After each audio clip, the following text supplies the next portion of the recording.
Chers amis, que Dieu vous bénisse. Je partage avec vous un extrait du livre de Leonard Ravenhill qui s'appelle Why Revival Tarries? Pourquoi les réveils tardent?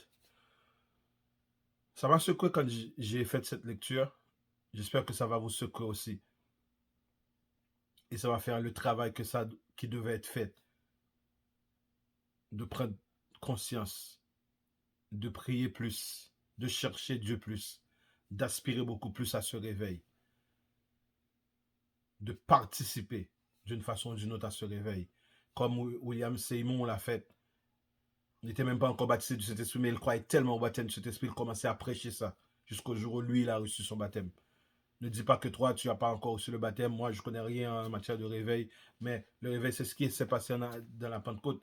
C'est ce qui est passé dans beaucoup de villes, beaucoup de pays, et que je vais vous raconter très bientôt. Et je vais vous, comme je vous ai promis, je vais vous envoyer vers d'autres liens YouTube.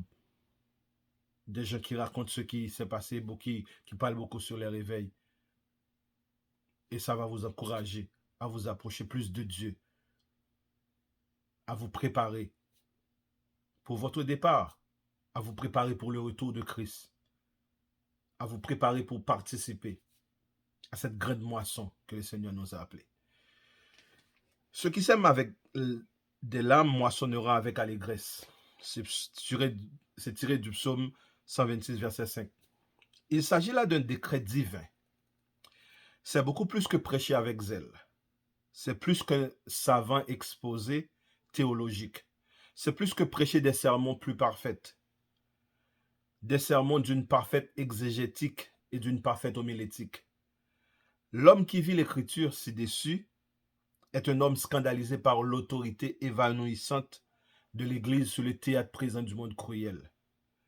Et cet homme s'humilie avec douleur de ce que les hommes font la sourde oreille à l'Évangile, risquant ainsi volontairement la peine de l'enfer éternel. Sous ce fardeau complexe, son cœur se fond en larmes.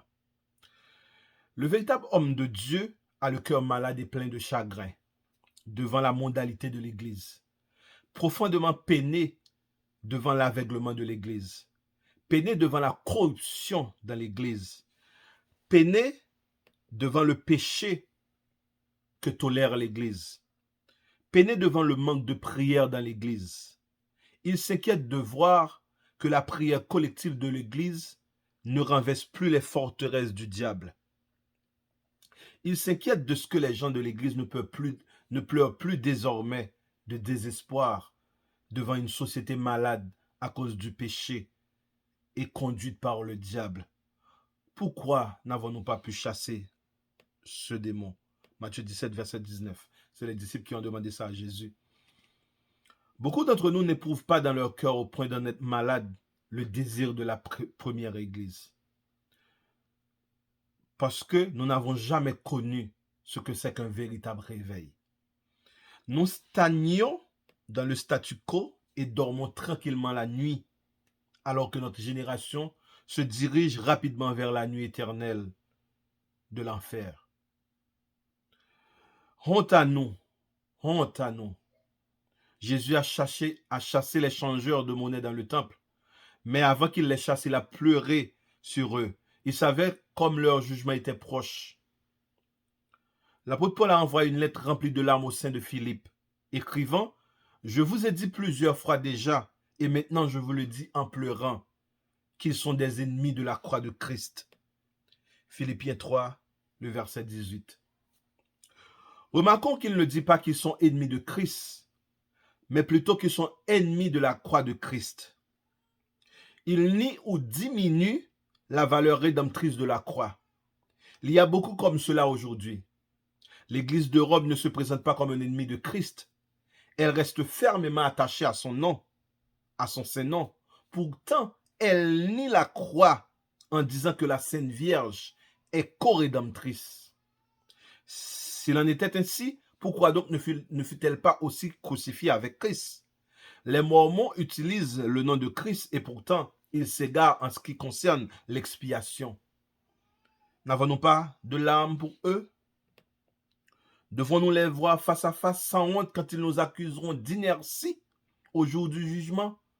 en disant qu'ils ont été nos prochains et une offense pour nous, mais non pas un fardeau parce qu'ils étaient perdus.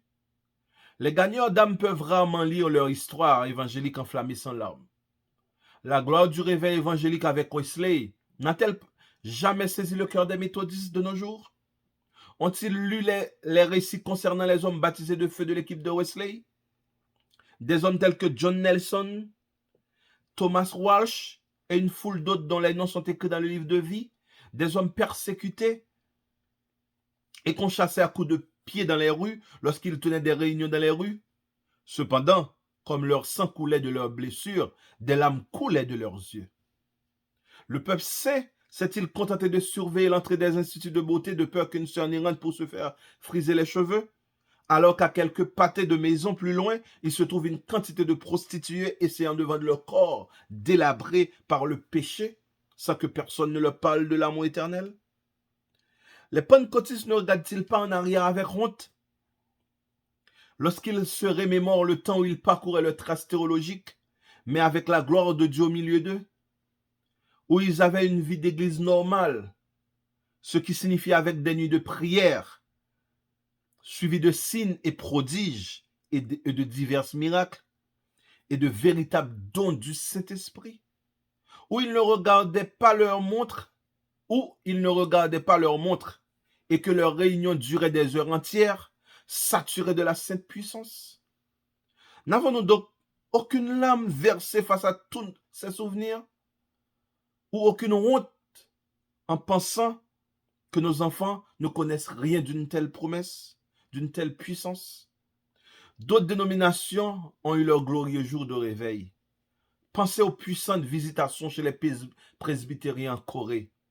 Rappelez-vous le réveil qui a secoué la terre à Shantung. N'avons-nous donc pas de larmes pour le réveil? Ah, mes bien-aimés, à chaque fois que je refais cette lecture, ça me touche encore. Moi, j'ai honte.